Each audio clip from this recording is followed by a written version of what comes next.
Today, we are talking about how do you roll out Claude to a 1,000-person org. There's so much that goes on behind the scenes to actually get stuff done.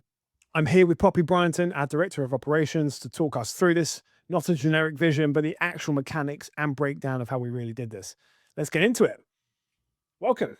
Thank you. What's the first step? It's great to be here, Dan. So the first step is that you've got to decide on how you'll set up your co-work infrastructure. So that includes your frameworks and ways of working. You need to think about your skills workflow, and obviously you need to sort out your Anthropic contract if you're going with Claude.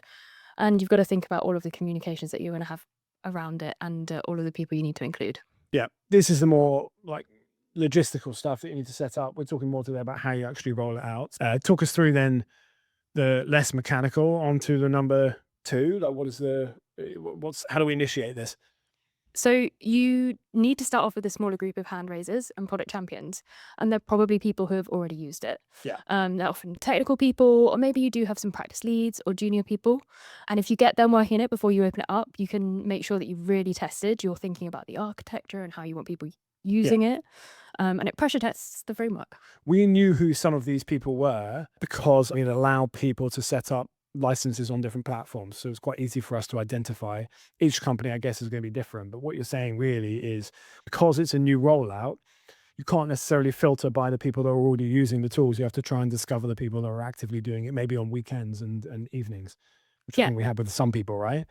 Yeah, exactly. And because we have a lot of Slack channels, there are people who are shouting about it, and the people who are posting about all of the cool new releases, they're the people you need to tap into. Yeah, okay. Not to get too meta, but you can actually just ask Claude, look at all of my Slack channels and tell me who's talking about and using AI the most in public channels. There were some instances where they had probably gone too far or like too hobbyist.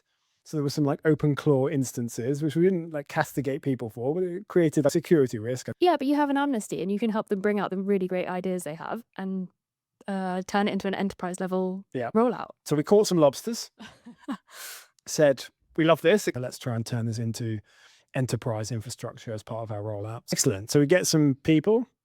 And then you've got to launch it. Even if it's not perfect, you've just got to get it done. And you start by showing off the results from that kind of smaller pilot group. Yeah. And they can help. When you say launch, this is like launch to the whole company, but with some structure in place already. Yeah, exactly. So you've got it structured with the architecture that you've designed to begin with, but then tweaked based on the testing from that smaller group. And just before you launch, you kind of show off some of their examples. You need to hype it up and get people want to get logged in as soon as they hear it's being released. Yeah. And as part of that release, we wanted to launch with something super useful. One of the biggest complaints that we had is people hate making presentations. Every single day, someone would say, has someone built an agent to generate my presentations yet? So this is like a marketing agency, maybe specific thing. So it might not be relevant for our entire audience. And that specific to us was like people were saying, this is our least favorite job in the world. So he basically found the biggest pain point and then presented a solution for that. Plus, it's like a universal skill or agent, not just like a very specific thing that works for one person. So that's kind of what you anchored on and said, hey, we can solve your least favorite thing to do. Yeah, give it a go. I like that. So we built that. We showcased that one in particular just to get people excited about it. What's next? And obviously, to get people in, you do have to do some training, a bit mechanical again, but you need to know who's running each of the sessions, what's being covered in those sessions, but most of all, what people need to do once they've left that session. We've actually shared a bunch of our training material, like what's in there specifically, in a separate video that we'll link to. What were the kind of key takeaways or key parameters that you put into the training rollout? Some of the key parts we wanted to include is just the basics, the fundamentals of how everything works. But then the main one is you don't want to let anyone leave the sessions having not logged in or not used it for the first time. This is like a doing training, not a watching training. 100%. Yeah. So each person logs in, is told to do what? Like run an actual skill, like try the presentation skill or just any skill? Yeah, exactly that. Step one, try the presentation skill or try a super easy skill. And then once they've done that for the first time, we also did a bit of a workshop where they got together in their teams and were able to come up with ideas to build new skills themselves. Right. Okay. So not conventional learning as such, right? Like more like a workshop. What's up next? You want to make sure that people have the right parameters and guidance on how they use it moving forward. So during that training, we wanted to really make sure that people understood the flow and the architecture that we've set up. So making sure that when they build their skills or create their skills, they know that it's going to go to someone to check it and make sure it's in line with best practice, and then it gets approved so everyone can use it. And then as they use those skills, other people can feed back on it as well. And we have this iteration loop of skills always improving. Yeah. So that's our skills architecture that we had put in place. So that's a system where it's not just each person creates their own skills and they're not pitching tents, they're contributing to a palace, which was a key part of how do we improve organizationally. So we were saying, this is how to actually submit a new skill, this is how to discover existing skills, this is how to suggest updates, etc. So that's what they were being trained on and shown in the actual interface. So they don't all go off making their own things and like vibe coding apps that have been built elsewhere. Okay, so we are live, as in we've given everyone licenses, they're all in the right architecture, they all know what a skill is, they've all used the skill, they all know one that works, and now they've got access to the repository. So each person now knows, this is what Claude is, this is where I log in, this is how I use it, here's some of the parameters and guardrails and safety rails. Clearly, that's not quite enough to get what we would call a high level of AI nativity, as it were, or like, rollout complete. That's the beginning, not the end. So what's next? There's obviously a bunch of things that you need to do to get something to really land at an organization. But one of the most innovative things was a trio model that we set up and have people aware of. So obviously you have someone day to day in the work, our product champions who build the skill. They are the people within the teams who know the workflow and they spot the opportunities. And obviously skills enable these people just to create these workflows. But sometimes they might need that extra technical lift from a tech partner.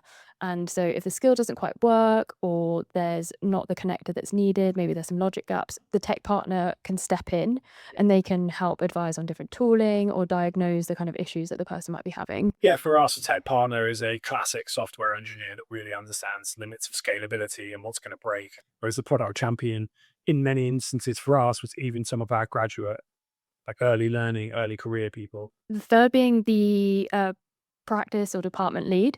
So these are the people who really know what good look like for the work itself and what outputs need to happen. But they also can really help drive adoption, and then they can make sure that those skills are generated at a great pace and help identify those opportunities. For instance, if it was an SEO specialist, then they would be the person that actually does SEO work, that is actually monitoring, is that a good piece of work? And it's those three people that work together. One of the reasons that we went down that trio model was just pragmatic, in as much as there is not that much like AI native talent. Obviously, these tools are really new, and having all of those skills combined in one person is quite rare. So we were kind of working around that to say, actually, let's put these three people together. But I imagine 6 to 12 months forward that actually this is something that we expect as something that one person could lead. So with all of those different activities, obviously we need to keep an eye on engagement data. You want to know how things are landing, you want to know who's using it, and you want to know who's not using it, and you want to know why, and bring all of those people up and discover it. Obviously, because Cowork is a relatively new product, there's not a huge amount of functionality to begin with on tracking and analytics. So we did build quite a lot to begin with ourselves, but I mean, Anthropic are releasing more and more every week. It's not just who's using it. You want to know how they're using it and whether they're using it efficiently and to get super productive outputs. Just talk us through that. What's going on in the what are we tracking? So we have active days within the month. We have number of chat messages, number of co-work sessions. You've got co-work messages, the number of connectors used, agents created, agents updated, and then you've also got files, artifacts created, and then code lines as well. I think the interesting bit here that maybe other people haven't thought about is the created and updated, because that's how you get the ongoing improvement of all of your agents.